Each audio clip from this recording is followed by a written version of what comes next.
समजा एखाद्याने विमानातून उडी मारली आहे आणि हवेत वेगाने खाली पडत असतानाच तो स्वतःचं पॅराशूट शिवायचा प्रयत्न करतोय.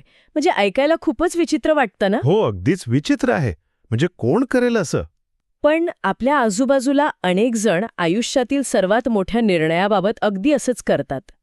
स्वागत आहे हे ऐकलं का चॅनलवरील या विशेष सखोल चर्चेत.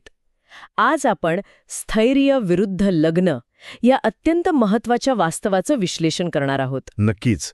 कारण समाजात अनेकदा असा एक आग्रह धरला जातो की वय झालंय, आता लग्न करून मोकळं व्हावं. स्वतःचं पक्कं घर नाहीये किंवा नोकरी जेमतेम आहे तरीही. बरोबर. आणि पुरेशी बचत नसतानाही लग्न झाल्यावर लाईफ आपोआप सेटल होईल या आशेवर लग्नाचा निर्णय घेतला जातो. अगदी बरोबर.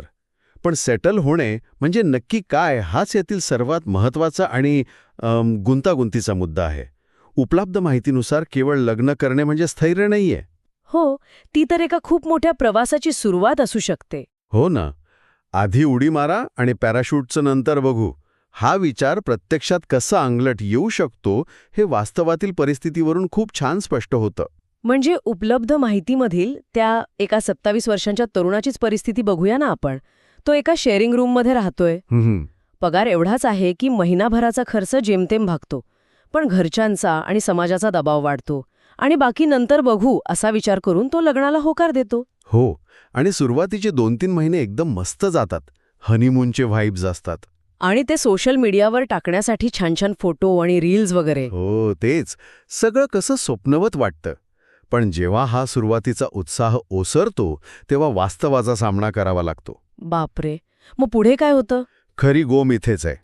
भाडे किंवा रोजचे वाढते खर्च आणि एकमेकांच्या अपेक्षा या सगळ्या जबाबदारीचं ओझं अचानक वाढायला लागतं. म्हणजे मुलीला स्वाभाविकपणे स्वतःच्या घराची अपेक्षा असते आणि मुलाला त्या कमी पैशात सर्व निभावून नेण्याचं प्रचंड टेन्शन असतं.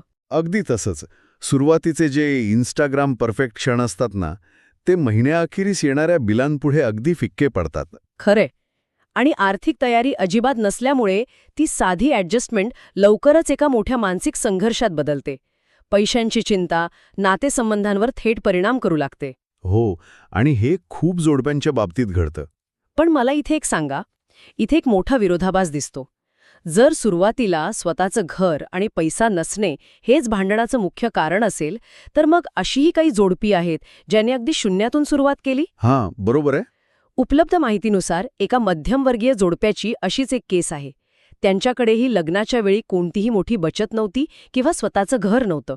मग त्यांच्या बाबतीत हे कसं शक्य झालं? इथे मूळ फरक पैशांचा किंवा परिस्थितीचा नाहीये. तो फरक मानसिकतेचा आहे, म्हणजे माइंडसेट. अच्छा, म्हणजे त्यांनी वेगळा विचार केला? हो, या जोडप्यानं लग्नाला केवळ प्रेम न मानता एक पार्टनरशिप आणि मोठी जबाबदारी मानले. जेव्हा एखादं जोडपं लग्नाला एक भागीदारी मानतं तेव्हा मी विरुद्ध तू असा संघर्ष उरत नाही. क्या बात आहे. म्हणजे आपण विरुद्ध प्रॉब्लेम अशी मानसिकता तयार होते तर? अगदी बरोबर. जेव्हा पैशांची चणचण भासते तेव्हा ते एकमेकांवर चिडण्याऐवजी परिस्थितीवर मात करण्यासाठी एकत्र येतात. म्हणजे त्यांनी ते पॅराशूट हवेत उडी मारण्याआधीच एकत्र शिवायला सुरुवात केली होती तर? नेमकं हेच. त्यांनी एकत्र बसून प्लॅनिंग केलं, अनावश्यक खर्चावर नियंत्रण ठेवलं आणि थोडी थोडी का होईना पण नियमित बचत केली. परिस्थिती त्या पहिल्या उदाहरणातील जोडप्यासारखीच होती ना? हो, दोघांकडेही सुरुवातीला काहीच नव्हतं. पण एकमेकांबद्दलची समज आणि टीमवर्कमुळे अवघ्या 3-4 वर्षात त्यांनी स्वतःचे छोटे घर घेतले. त्यांचा मार्ग सोपा झाला तो केवळ त्यांच्या या योग्य मानसिकतेमुळे.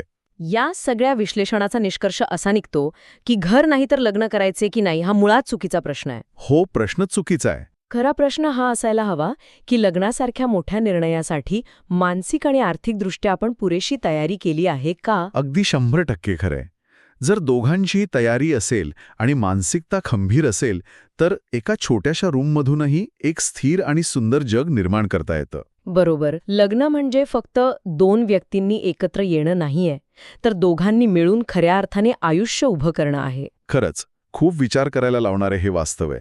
आणि हे ऐकलं काचं आपल्या सर्व प्रेक्षकांसाठी जाता जाता एक विचार नक्की करण्यासारखा आहे. कोणता विचार? जर समाजाने फक्त लग्नाच्या दिखाव्यावर आणि एका दिवसाच्या समारंभांवर लाखो रुपये खर्च करण्याऐवजी नवीन जोडप्यांना अशा आर्थिक भागीदारीसाठी तयार करण्यावर तितकाच भर दिला तर नात्यांमधील सुरुवातीचा ताण किती कमी होईल नाही का? हो ना.